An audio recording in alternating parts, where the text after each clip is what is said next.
తిరుమల తిరుపతి దేవస్థానం ఆధ్వర్యంలో రాష్ట్ర ప్రభుత్వం గుడికో గోమాత కార్యక్రమాన్ని ప్రతిష్టాత్మకంగా చేపడుతోందని టీటీడీ చైర్మన్ వైవి సుబ్బారెడ్డి అన్నారు.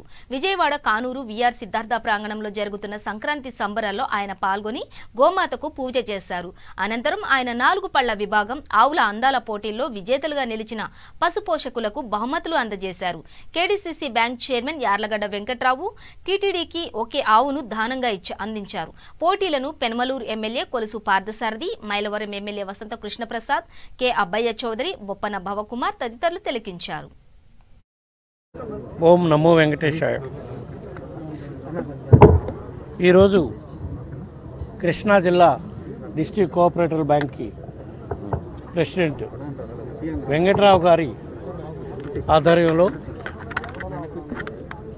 విజయవాడలో జరుగుతున్న ఒంగోలు జాతి ఆవులు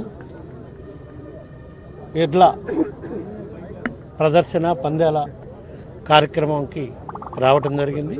ఇక్కడ ఇంకో ముఖ్య విశేషం, ఇక్కడికి వచ్చిన సందర్భంగా ఇటీవలే తిరుమల తిరుపతి దేవస్థానం తరపున దేశవ్యాప్తంగా ప్రారంభించిన గుడికో గోమాత కార్యక్రమంలో భాగంగా వెంకట్రావు గారు టీటీడీకి ఒక ఆవుని దానంగా ఇవ్వటం జరిగింది. ఈ ఆవును మేము మళ్ళా ఈ కృష్ణా జిల్లాలో ఎక్కడైతే మేము గుడికో గోమాత కింద ఇస్తున్నామో ఆవులు వాళ్ళకి అందజేసే కార్యక్రమం చేస్తాం.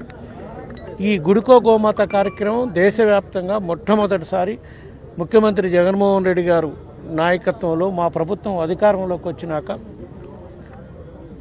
దేవుణ్ణి సాక్షాత్తు ఆవును పూజిస్తే ముక్కోటి దేవతలను పూజించినట్టు అనే దీనికోసం ప్రజల్లో భక్తిభావాన్ని పెంపొందించే కోసం తిరుమల తిరుపతి దేవస్థానం నుంచి ధర్మ ప్రచార పరిషత్తులో భాగంగా ఈ కార్యక్రమం పెద్ద ఎత్తున చేపట్టడం జరిగింది.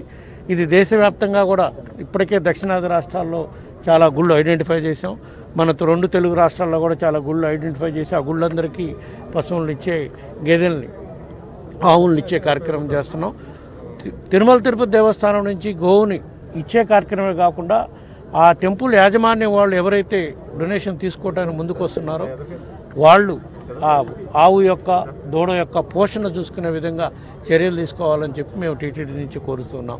అదేవిధంగా మా ప్రభుత్వం అధికారంలోకి వచ్చినాక హిందూ ధర్మ ప్రచార పరిషత్తులో భాగంగా ఎన్నో కార్యక్రమాలు చేస్తూ ఉన్నాం. రేపు రాబోయే సంక్రాంతి పండగకి, ఎందుకంటే ఈ సంక్రాంతి పండగ చాలా ప్రత్యేకతతో కూడుకున్న సంక్రాంతి పండగ, ఎందుకంటే ఒక్కరోజుతో అయిపోవట్లేదు ఈ సంక్రాంతి పండగ. 20వ తారీఖు నుంచి మొదలై 20వ తారీఖు వరకు సంక్రాంతి పండగ 20 రోజుల పాటు